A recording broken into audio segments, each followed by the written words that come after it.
এই কোরআনের পাখি শহীদ আল্লামা দিলওয়ার হোসেন সাঈদীকে প্রথম যিনি মামলা দিয়েছিল নজিবুল বশর মাইজ ভান্ডারী। গতকালকে নিউজের ভেতরে দেখলাম তিনি মারা গেছে। এই জাহান্নামের কিটের বিদায় হয়েছে, তিনি পৃথিবী থেকে বিদায় নিয়েছে। আল্লাহ আকবার বলেন।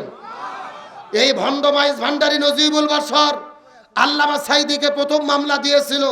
অপরাধ কি বলেছিল? আল্লামা সাঈদী ধর্ম অবমাননা করেছে। এখন বলেন, যে আল্লামা সাঈদী 50 বছর ধরে কোরআনের তাফসীর করলো, ওই সাঈদী কোরআনের বিরুদ্ধে বক্তব্য দেবে, ধর্মের বিরুদ্ধে বক্তব্য দেবে, এটা মানুষ তো দূরের কথা, শয়তানও বিশ্বাস করে না। এ কথা কন না কে? কিন্তু তার এই মিথ্যা মামলার ভিত্তিতে কোরআনের পাখিকে গ্রেফতার করা হলো। তারপরে আন্তর্জাতিক মিথ্যা অপরাধ ট্রাইব্যুনাল গঠন করে 13 বছর জেলে বন্দি রেখে হত্যা করা হলো। আমরা বলতে চাই, নজিবুল বশর মাইজ ভান্ডারী সত্যি যদি মৃত্যু হয়ে থাকে, আমরা বলি এর জানাজা কোনো আলেমের দ্বারা বাংলাদেশে যেন না হয়। তার কারণ আল্লামা সাঈদীর বিরুদ্ধে যে মামলা দিয়েছে, এর আলেমের দ্বারা জানাজা পাওয়ার কোনো অধিকার। আমরা বাংলাদেশের সব হুজুর যদি একদল হই, তাহলে কাজ হবে কি হবে না? আমরা বলি এই ভণ্ডের জানাজা যে পড়াবে, আমরা তাকেই বয়কটের ডাক দেব। আর আমরা শখ আলেম যদি এক হয়ে যাই, ওরা কিছু করতে পারবে? এই বাংলাদেশের একজন সব্যসাচী কবি ছিল শামসুর রহমান। ওই শয়তান মরার আগে বলেছিল, ফজর নামাজের যখন আজান দেয়, মনে হয় ব্যবসা তার খরিদ্দারকে ডাকতেছে। নাউজুবিল্লাহ কন। এ মরার পরে আমরা ঢাকা শহরের সব আলেম একদল হয়েছি, আর জানাজা কেউ পড়বো না। পুলিশ যায় তাকে বড় মসজিদের ইমাম আগে বলে চলে গেছে, কিন্তু মুয়াজ্জিন আছে, মুয়াজ্জিনকে জোর করে ধরে নিচ্ছে। মুয়াজ্জিন নামাজও পড়াইছে। আমরা মুয়াজ্জিনকে নামাজের পরে বললাম, এই মুয়াজ্জিন তুমি নামাজ পড়াইলা কেন? মুয়াজ্জিন বলতেছে, টেনশন করো না, পেশাব পায়খানা করে ওযু করিনি, দোয়াও পড়িনি, বিনে ওযুতে বিনে দোয়াতে মার দিছি। তার কারণ ওস্তাদের মার। এ জোরে কোন ওস্তাদের মার। তোমরা সারা জীবন আলেমদের বিরুদ্ধে গীবত গাবা, আলেমদের বিরুদ্ধে মামলা দেবা, আলেমদের ঘর বাড়ি ছাড়া করবা, আর তোমরা মরে যাওয়ার পরে আমরা জানাজা পড়ে জান্নাত ঢুকে দেব। ওই ধান্দা বাদ দাও। জোর করে নিয়ে যাবে নামাজ পড়ানোর জন্য, আল্লাহ আকবার বলে চুপ করে থাকবো, কোনো দোয়া পড়বো না, ফাটাফাটাম। এ কথা কন না কে? ওই নজিবুল বশর মাইজ ভান্ডারকে বলি, তুমি আল্লামা সাঈদীর বিরুদ্ধে মামলা দিয়েছো, তারপরে চুরি করে ভোট নিয়ে শেখ হাসিনার এমপি হয়ে 10 বছর এমপি গিরি করেছো। তুমি মরিয়া দেখো, ফেরেশতারা তোমার জন্য বাটাম নিয়ে রেডি আছে। তুমি এই দুনিয়ায় সম্মান পেয়েছো, কিন্তু কবরে শাস্তি আছে না নাই?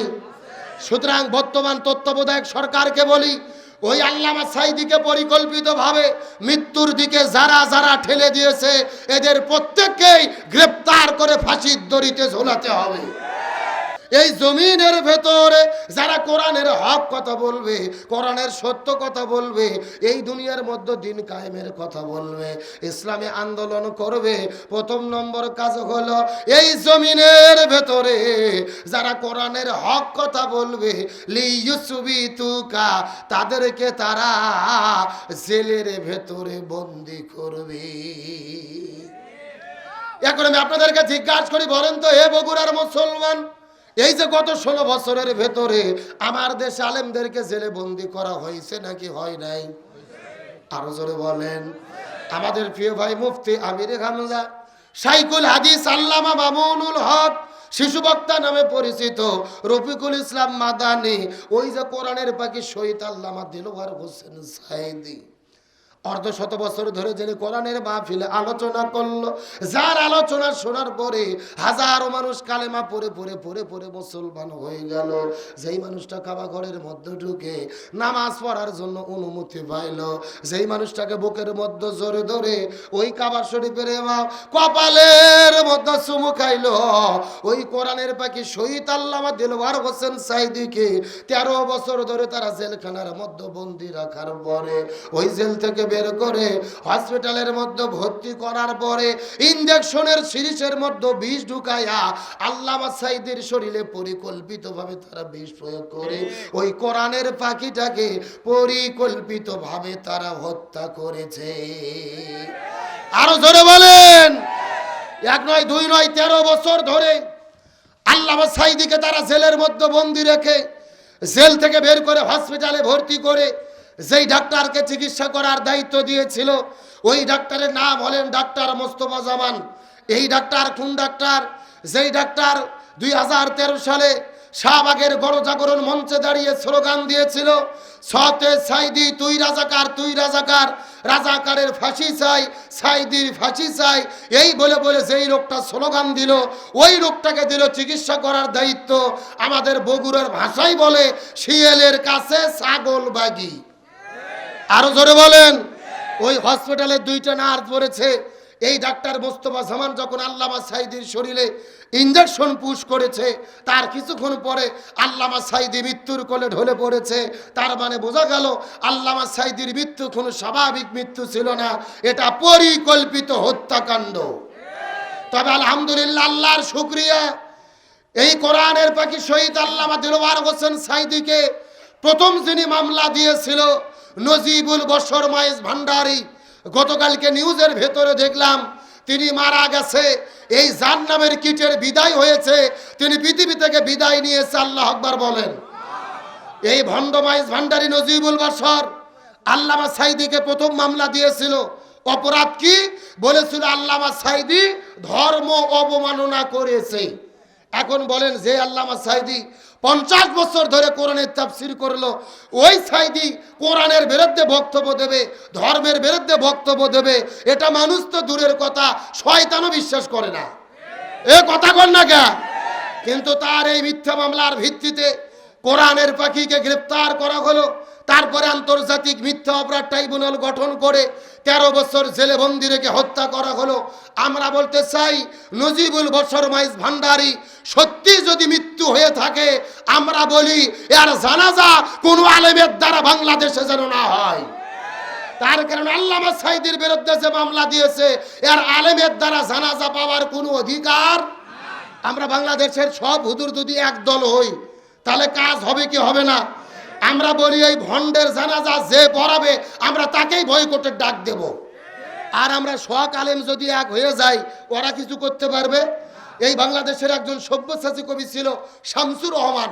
ওই শয়তান মরার আগে বলেছিল, ফজর নামাজের যখন আজান দেয় মনে হয় ব্যবসা তার খরিদ্দারকে ডাকতেছে। নাউজুবিল্লাহ কোন।